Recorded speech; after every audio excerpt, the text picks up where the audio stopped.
In the last module, we've seen what friction actually is, and then we have also seen that the two factors upon which the extent of the amount of friction depends. So just to recall, what is friction?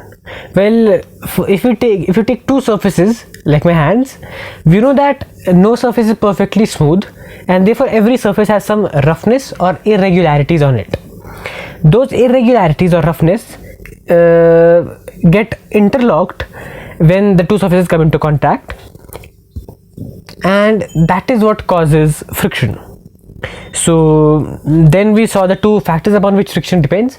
So if the object on top is heavier, so it will obviously get interlocked much harder, then interlocking will be much deeper, tighter, and that is why friction will increase. Secondly, we can also friction also depends on the surface, the nature of the surface. So the surface is rough, then there will be more irregularities, and those irregularities will obviously interlock much better. But if the surface is smooth, the irregularities will be lesser and the interlocking will be loose, and that's why friction will reduce. So those are the two factors upon which friction depends. Now in this video we'll be looking at the question: is friction beneficial or is it harmful for us in our day-to-day lives? So it might seem to you that friction is harmful because it resists motion, and so let us in this first video we will look at the harms that friction does to us, and in the next video we'll look at the benefits or the uses of friction. So why is friction important for us? That will be dealt with in the next video. In this video we'll be looking at why friction is harmful and what are the negative points about friction. So first of all, whenever two objects are brought into contact, their irregularities get interlocked. So if I just take two very rough surfaces like this, obviously I'm exaggerating the roughness, but yeah, this is the second surface and they've been interlocked like this, the roughness. Now imagine I want to slide the top surface so I want to slide the top surface in this very direction. What would happen? Obviously this interlocking will try to stop the motion, will resist the motion. So in order for this motion to occur, we have to overcome this resistance, we have to overcome this interlocking. So how do you overcome this interlocking? Well, obviously we'll have to break the irregularities, right? So these pieces would have to break from here like this, and even these pieces would break. So many pieces, these irregularities will start to break so that they are able to move, right? Because or else they are interlocked, so they'll have to break for this to start moving. So what will happen is these small pieces would break, and what we would be left with are two surfaces that are much smoother than before, right? Because the irregularities have broken off now, so the surface gets smoother and we'll get some small bits and pieces that have been broken off. So what word do we use for this? Well, this is known as wear and tear. So we'll look at the examples of this in a moment, but I'll just write the word here for you. This is called wear and tear. So your surfaces have worn out, they're wearing, okay? So the surfaces are worn out and the word is wear. And obviously we also just say the phrase wear and tear because the surfaces are getting torn apart, they are tearing, and the general phrase for this is wear and tear. So friction causes wear and tear, which means friction causes these irregularities to break off, and that causes the surface to get smoother. Remember, still the surfaces will never become perfectly smooth. Why? Because the surfaces when the pieces break off, they will never break off in a perfect shape, right? Some small amount of irregularities will remain. Obviously after this wear and tear, the friction will reduce. Why? Because they are getting smoother, but it will never become zero. So the smoothness will never be perfect. There will be some amount of irregularities. But yeah, the first thing to remember is friction causes wear and tear. Now let us go on to the second point. What is the second point? Well, the second thing that friction, so obviously why is wear and tear a beneficial thing? Well, obviously no.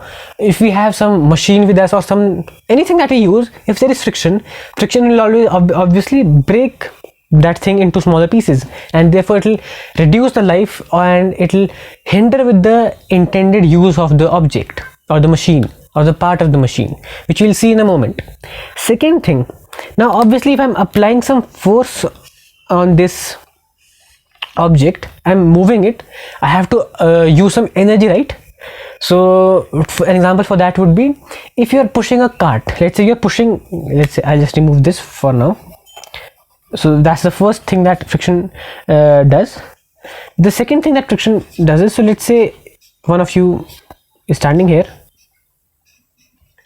and trying to push this top surface in that direction.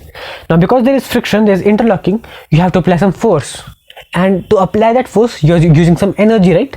You'll feel tired after you push this block. So if this was smooth, then it would be easy for you, but if it's rough, you'll have to use a lot of energy and you'll feel very tired. So imagine it like pushing a table on the surface or in your ground. So that will be a tiresome thing and it will use a lot of energy. So if you're using some energy, that energy should go somewhere, right? Where does that energy go? Well, it turns out that energy gets converted into heat. So because this surface is getting rubbed together, these two surfaces are getting rubbed together, that friction will cause heat, and this section, this surface and this surface here, they'll start heating up.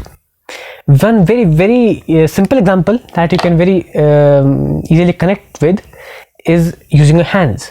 So your hands are rough, so there's some friction between your hands, and if you rub your hands like this fast enough, you'll feel your hands get warm. So just put them to your cheeks and you'll feel your hands warm up. Obviously you must have done this during winters. So yeah, this is friction that is causing this heating up, and obviously your hands are wearing, but not so much so as to damage your hands. But yeah, there is slight bit of wear and tear, but yeah, you can very easily observe the heat. So first thing is wear and tear. So the second thing that friction causes is heat. So yeah, those are the two results of friction. And so obviously heat can also lead to various problems, right? In some places we might not want heat to be there, but because if there's too much friction, there can be too much heating, which can cause melting of parts and other such problems. So obviously these two have their uses and harmfulness, and we will look at the harmful side of friction in this video. So I'll quickly go and show you a few demonstrations where we can see this harming us, and then in the next video we'll see that maybe friction is not such a bad thing and it helps us in many cases. So now let's go ahead and look at some demonstrations to see these effects in real life. A very clear example of the heating effect of friction is right in front of me. So here I have a cycle that has a disc brakes. So this here is a disc, I won't just touch it, and here I have the brakes. So how does a cycle brake actually work? So a cycle brake has a disc and it also has two pads here, if you can see them, yeah, right there. So what happens is when I apply the brakes, the pads go ahead and they rub against the disc here, and the friction between the disc and the two pads, that obviously stops the cycle.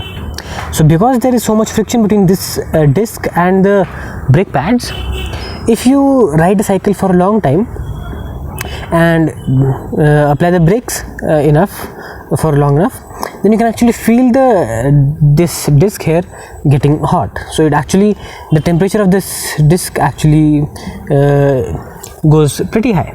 So that in some cases might be a problem. Obviously it's not such a big problem here, but yeah, this kind of heating effect of friction does cause problems. So it might lead to the disc not working as intended, and it might have other problems. So yeah, friction does cause heating, and that might be an issue, or it might be harmful for us in some cases. Another harmful effect of friction can be seen again in the cycle, which is its tires. So these tires here that I have, they are pretty brand new right now, so they haven't been worn out. But if you look at an older cycle, its tires would be, so a cycle which has older tires, those tires would be worn out and they would be much smoother. So yeah, that is another example of why friction is harmful. So obviously it is due to friction that our tires get worn out, they get smoother, and they don't work as efficiently as they should, and that's why we need to replace tires after some time. And one more example that I can show you is obviously in your own house. If you look at your slippers, old slippers to be precise, you can look at the sole of old slippers and new slippers, and you can very easily look at the difference there. So here I have relatively new slippers. So if I show you the sole of the slippers, see, the pattern here is pretty clear, right? But if you look at some older slippers, then you can very clearly see that the sole of that slipper would be worn out. So yeah, that is the reason that your slippers get slippery and you have to replace your slippers. So those are few of the harmful effects of friction. So it causes heating, and that might be a problem in many cases. So for example, in such cases it might hinder with the working of your machinery parts, and it also causes wear and tear, which makes your tires useless in some cases, and it also makes your slippers slippery, so you have to replace them. So those were the harmful effects of friction. And yeah, it also makes moving harder. That is one of the effects of friction, right? If you're pedaling on a very rough road, if you're cycling on a rough road, or even if you are running on a rough road, you can feel the friction. I don't think it's so clear while running, but if you're cycling, or if you're going in a car on rough roads, you can feel that you need to the friction is actually holding you back, and so you need to, so yeah, that is one of the drawbacks of friction. It makes motion harder. So yeah, that is another harmful effect of friction, and it makes you lose energy in the form of heat. So those were the harmful sides, that was negative points of friction. So it causes heating and other such effects like wear and tear. But now in the next video we'll look at friction from positive side, and look at the reasons why friction is maybe not such a bad thing, and it has some useful effects. In fact, friction is something without which life would be very, very difficult. So that is for the next video. For this video, that's it.